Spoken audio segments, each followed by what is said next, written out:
You ask Tiger to solve. This deals with linear equations with one unknown.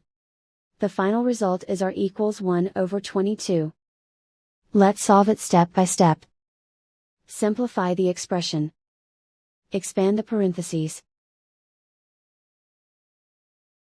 Multiply the coefficients. Simplify the arithmetic. Expand the parentheses. Multiply the coefficients. Simplify the arithmetic. Expand the parentheses. Group like terms. Simplify the arithmetic. Group all constants on the right side of the equation. Add 1 to both sides. Simplify the arithmetic.